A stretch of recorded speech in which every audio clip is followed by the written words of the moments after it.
Hello and welcome to this special edition of Global Insights on China's economy, a series of high-level interviews with movers and shakers, economists and industry watchers. I'm Qinduo in Beijing. Our guest today is Yves Leterme, former Prime Minister of Belgium.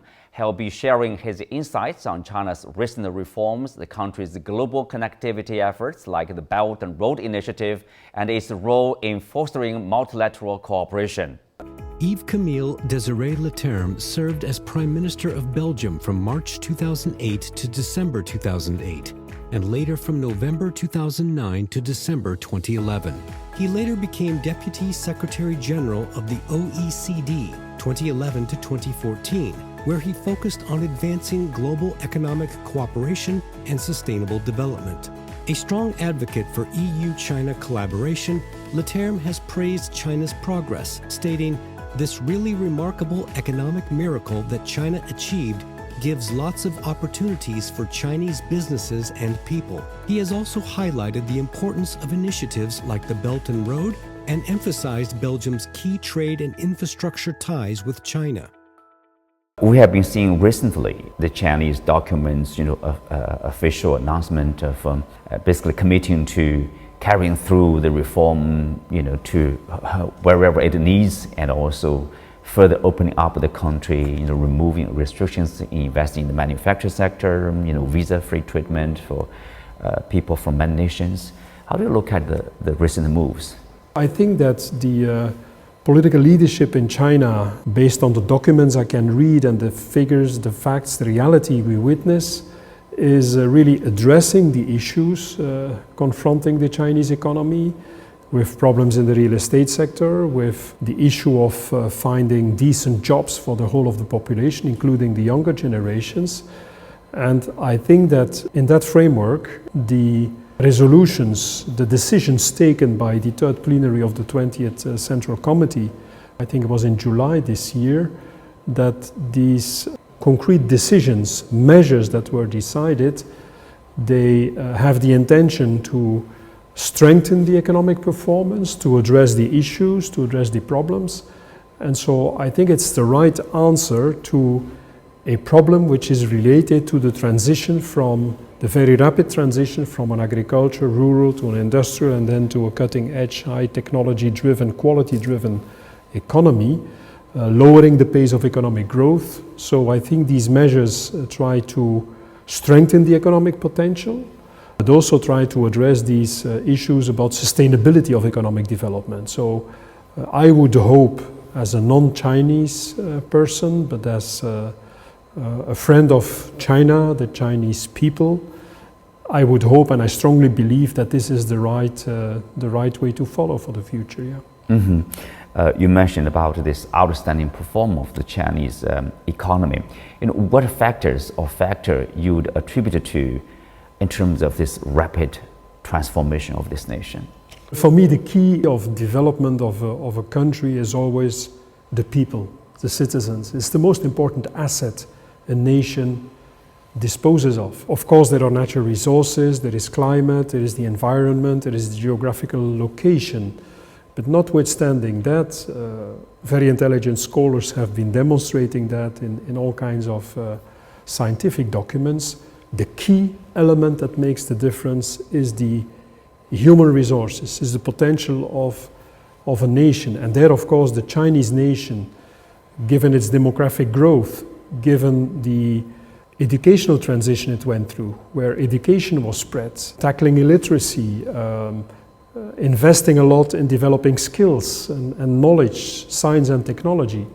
This has made a difference, but of course, to unleash the potential, to unlock the potential of a nation, you need a plan, you need a guidance, you need decisions. And there, of course, I think that undoubtedly the leadership has facilitated this very rapid, unprecedented socio-economic development and unleashing the enormous potential of now 1.4 billion citizens in a very important part of the globe.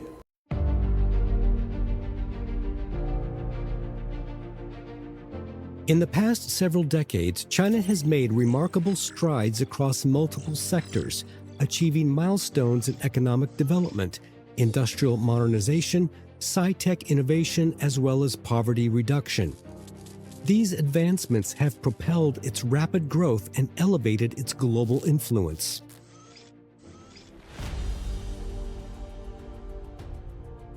Infrastructure development has been one of the cornerstones of this success. Domestically, China has built the world's largest high-speed rail network, connecting cities and regions like never before, while expanding roads and highways, urban transit systems, and renewable energy projects. These initiatives have dramatically enhanced economic efficiency and improved people's lives.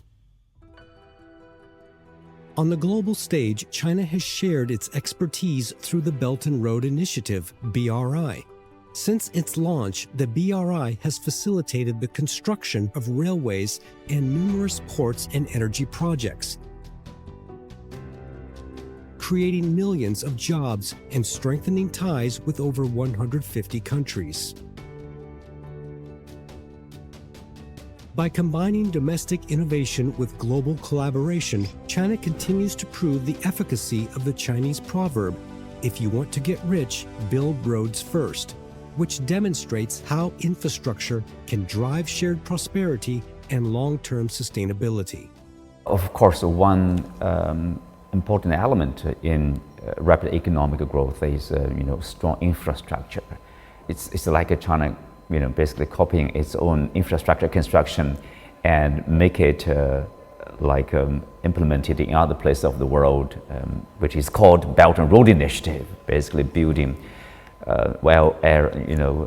highways, railways, ports, connecting the dots so as to speed up the development. How do you look at that initiative? The key of economic development is, to my opinion, to a very important extent, unleashing talent and connecting talent.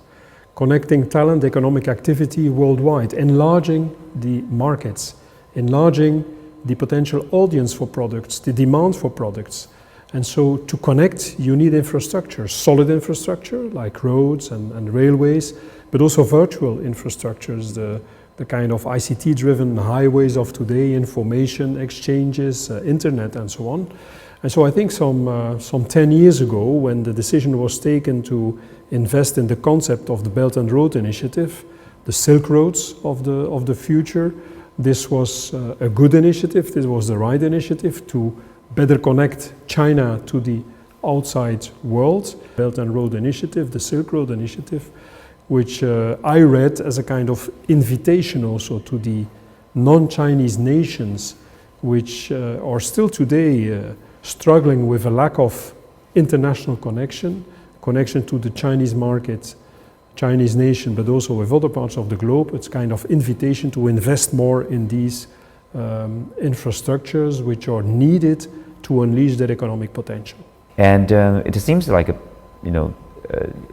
as a response to the rise of China, there's concern, there's fear, there's the change of policies, the decoupling or tariffs or like export restrictions. How do you look at those responses? Do you think there's a lack of understanding, of what China represents or what China will do? China tries to regain its positions in global development and global activities in a very peaceful way. Is also a very constructive partner in strengthening the multilateral system. It is important that we stick to our commitment to the rule of law, to a rules-based multilateral cooperation. It is of crucial importance that we work on that. Thank you, Prime Minister Leterme. Thank you very much. Thank you for speaking with us. Thank you.